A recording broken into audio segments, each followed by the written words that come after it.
Sir, you went to the same mosque as Alexander Nolen, that is Jah'Keem Yisrael, the man who did the beheading recently in Oklahoma City and has become the subject of some controversy, as some contend that his attack was related to his conversion to Islam and perhaps even what he learned in the mosque, and other people deny that. And of course, the mosque in question is the Islamic Society of Greater Oklahoma City. When did you go there, and how did it come about that you started going there? I became a Muslim in late February of 2001, just several months before the 9/11 attacks. Um, I joined the mosque after a fairly lengthy search into the Islamic faith. And what happened was, as I had always been kind of antagonistic towards Islam, not necessarily openly so, but I didn't believe in it, obviously, because I was raised in a Catholic home. And I met a guy in my 11th grade year in high school. It actually might have been my 12th grade year, I don't recall exactly, but I was 18 years old, I remember that. I met a guy in my psychology class that was a Muslim from Pakistan, and his name was Rashid. And at first I was kind of antagonistic towards him in a more joking manner. And just out of curiosity, I started to ask him about his faith. And he would answer some of my questions. And the ones he couldn't answer, he would take home to his father, who knew a little bit more about Islam than he did. And after a while, my questions were so many that just decided that it might be better if I just came to the mosque and tried to ask some of my questions. So I finally one day went with him to the mosque, and that was where I first had my actual encounter in an Islamic mosque. And over time, after asking quite a few questions, I decided that I would accept the Islamic faith, and I said my Shahada in late February of 2001. Now, I was asked, one of the questions asked was, how did I feel when I first went in there? Well, when I first went in there, I kind of felt like an oddity because most of the people in the mosque are not white. I am white. I'm an Okie. I'm born and raised in Oklahoma City. And I felt a little uncomfortable because everybody kind of looked at me, not in a bad way, but as a curiosity. I noticed, however, that the imam, who I later learned was Sahib Webb, was a white guy, and I found that kind of interesting, and I saw a couple of other white faces around the mosque, but for the most part, they were kind of looking at me in a way that kind of made me curious and yet a little uncomfortable, and I would later learn that white people becoming Muslim is such a rarity, at least it was before 9/11, that they almost look at you like a fish they're trying to reel in. And also at the same time, they look at you a little skeptically, like maybe you might, be an informant or you might be a cop, because I've had people look at it that way. I've heard stories of white people coming into mosques from other Muslims, and a random person will accuse them of being in the FBI. So it was kind of interesting. I think they didn't know what to make of me, and I think they find white people kind of a curiosity at first. And that was my first experience with Islam. But like I said, after a study, I decided to become a Muslim, and I became a Muslim actually on February 25th of 2001. When you were regularly attending the Islamic Society of Greater Oklahoma City, did you regularly hear, or even occasionally hear, talk about jihad, about Sharia, the necessity to implement the Sharia, Islamic supremacist statements, or did everything you hear coincide perfectly with the general mainstream media view that mosques are made up entirely of people who are patriotic Americans who completely accept constitutional principles and freedoms? There's always the talk of Islamic supremacism. Now, most mosques are not, when they know that there are strangers among them, and often there are with people, especially now, after 9/11, but before 9/11 as well, they tend to watch what they say openly, and a lot of the more negative stuff you'll hear in smaller groups, and you tend to have to be one of the crowd to be able to hear it. Now, even while I was studying to be Muslim, I heard, that one day Islam will be the religion of the entire world. Now, that's not openly threatening, but, it's an interesting thing that they believe. But I was taught later, after I converted, and by Sohaib Webb himself, actually sitting out in his car when he dropped me off at my home, when I brought up the subject of jihad, he said basically the way it works is, according to Islam in the Hadith, the Prophet Muhammad said that the Muslim people are to give non-believers three choices. You either convert, you invite them to Islam. If they don't want to do that, you invite them to live under Islamic rule and pay what's called the jizya or poll tax. And the third option, if they reject both of those, is to fight them. Now, some of the other things that I heard were open support, at least among Muslims, for Hamas, Islamic Jihad,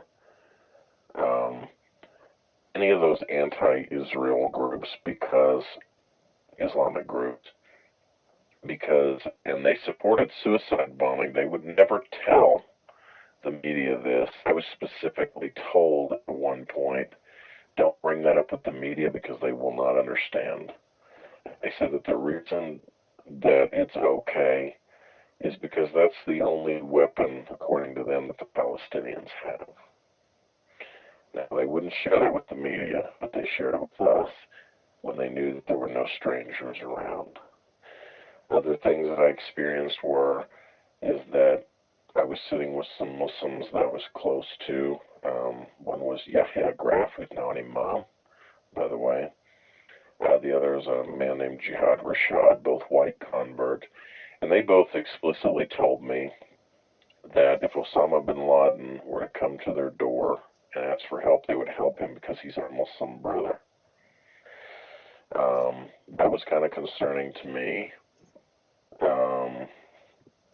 Later on, I was approached by another couple of brothers, one named Suleiman, who was actually, from what I was told, was a Jewish convert to Islam, and another one who was in the military named Rashid.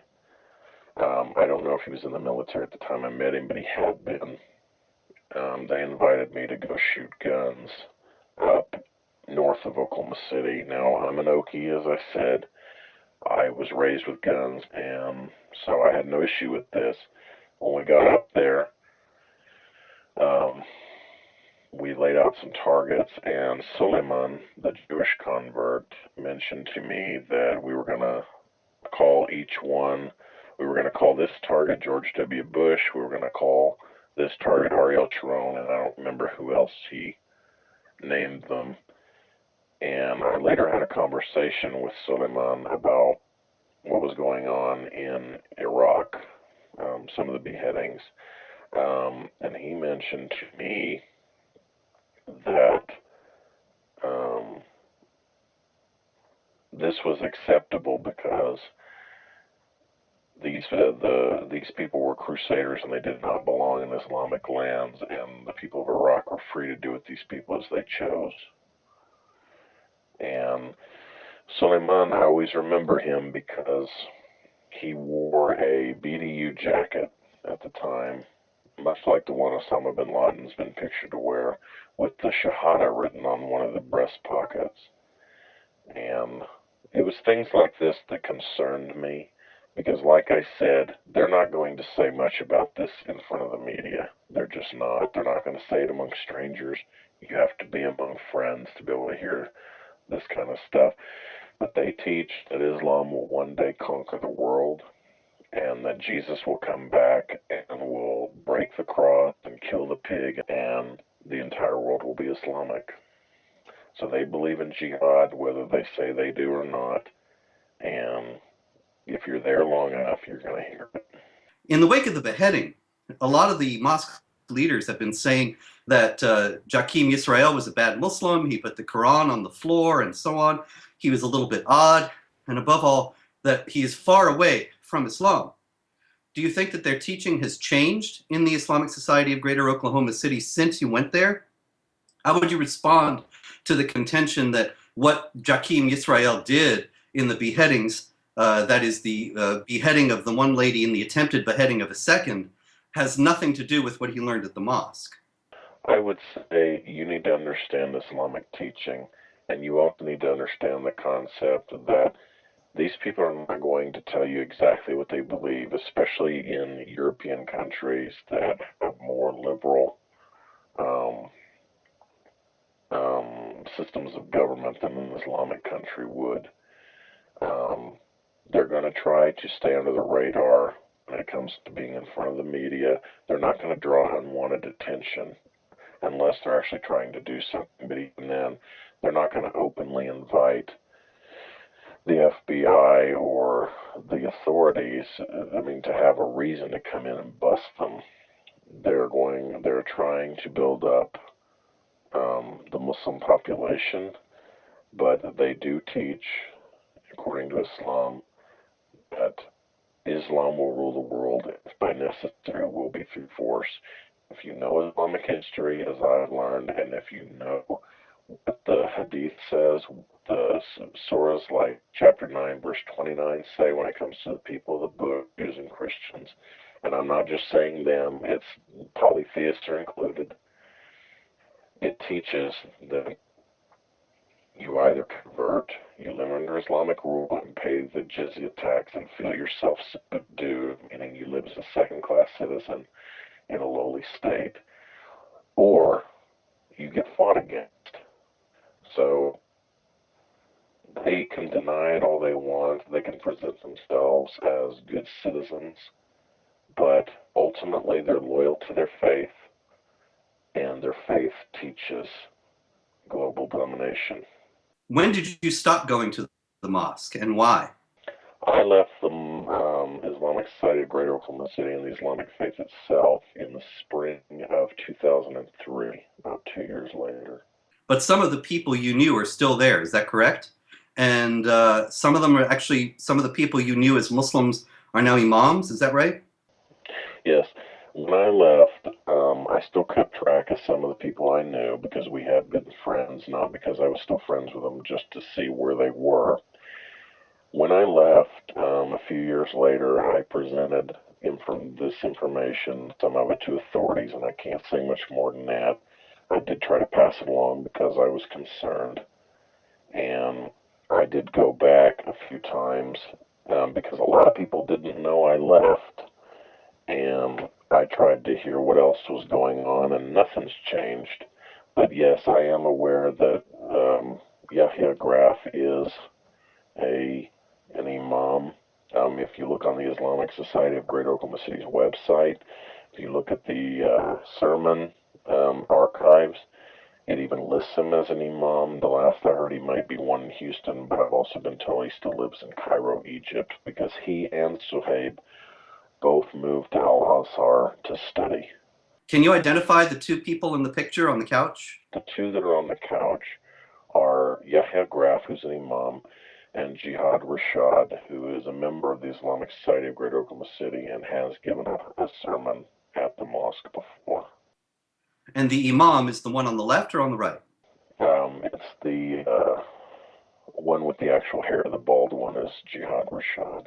Based on your personal experience and speaking with members of the mosque, how typical do you think is the teaching that you got at the Islamic Society of Greater Oklahoma City compared to what you might have heard in some other mosque in the United States? Do you think that the Islamic Society of Greater Oklahoma City is more radical than other mosques in the U.S., or is it unfortunately rather typical? I'd say it's pretty consistent. I mean, they teach their religion. They know when to keep it quiet and who to share the more tough things for Americans to accept. But it's consistent with stuff that's taught in other mosques around the United States. I've been to several mosques in Oklahoma. I've actually been to pretty much every mosque in Oklahoma City. I believe at the time when I was there, there were three. There's two right now because one of them, I believe, is being renovated. And I've been to the one in Tulsa, and it's all the same. And I've also been to the one in Edmond, and they're all consistent. Why did you ultimately decide to leave Islam? I was concerned with the teachings of Islam when it came to violence. I was concerned with the legalistic aspect of the religion, the way God didn't seem to be a loving God.